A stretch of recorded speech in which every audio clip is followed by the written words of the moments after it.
Minister Malcolm, when you broke with Elijah Muhammad back in March, you said it was because the black Muslims were too narrowly sectarian and inhibited, and because Elijah Muhammad had become blindly jealous of you and the personal following you had gathered.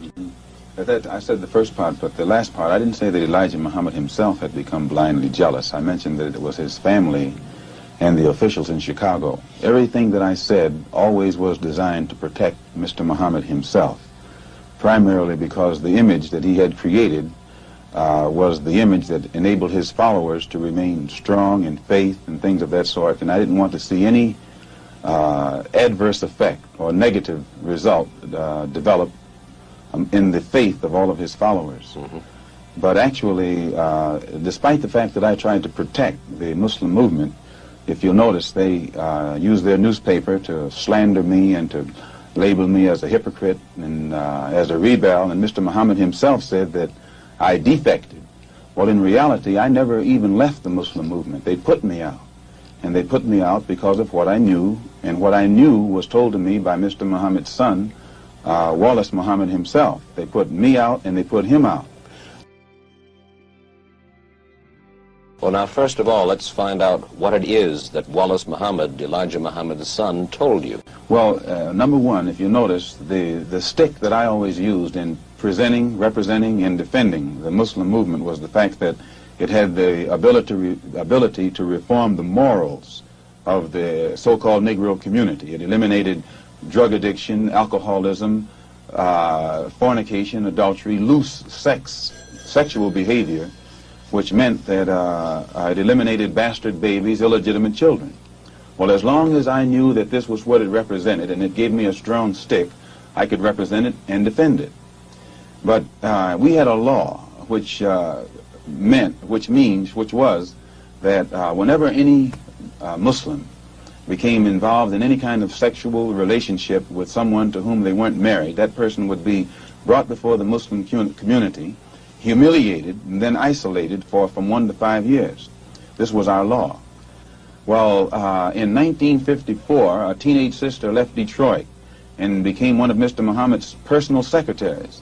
And there in the Chicago office, she became pregnant after being there for a year. And she was brought before the Muslim community and humiliated and isolated. And a year later, another secretary, this time one from Lansing, Michigan, came to Chicago. She also became pregnant. She was brought before the community and humiliated and isolated. And because the other person was never brought forth during this court session, it was concluded by all of Mr. Muhammad's followers that it was a non-Muslim who was the other party. Well, we grew so rapidly until that in 1957 or 58, the secretarial staff was expanded to, I think, 8 teenage sisters. In 1959, 6 of them disappeared. 2 of them reappeared in Philadelphia about 2 or 3 months later, and they were all right. The other 4 reappeared in 1960. All 4 of them had babies. All 4 of them had become involved with someone and become pregnant and had these children.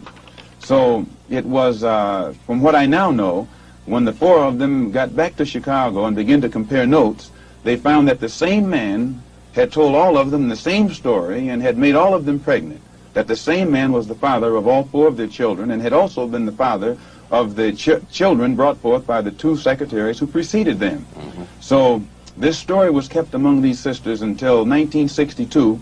2 of them rebelled against the person who was responsible and began to tell the story all over the city of Chicago. It caused many of the Muslims in the Chicago mosque to leave and go back out in the street. They knew it, and I knew nothing about it until 1963 when Mr. Muhammad's son, who had been in prison, came out, and he had been a minister. He was very religious and spiritual, and when he began to hear these rumors around Chicago, he went to one of the sisters, and the sister admitted to him that the rumor was true. And it was he who first told me about it. And when he told me about it, I wrote to Mr. Muhammad and told him about it, and he admitted that he had a knowledge of it, and that he'd given me a religious explanation that would fit into prophecy and all of that, so I was quiet. And it wasn't until October of 1963 that it came up again. And when it came up again, I realized that the same person who had made these other sisters pregnant was still busy doing the same thing. He hadn't stopped. Two of the sisters had two children by the same man, and one of those two sisters was pregnant still, getting ready to have a third child by the same man. So when it was known among the Chicago officials that I had a knowledge of this, they became very fearful of me. They became very antagonistic toward me, and they had to do something to diminish the authority that I had, for fear that if this became public knowledge, the followers would leave the Muslim movement and follow me. And it was at that time that they used the statement that I made against President Kennedy as a pretext to cut my authority, and some other things happened that finally produced the split, or forced the split.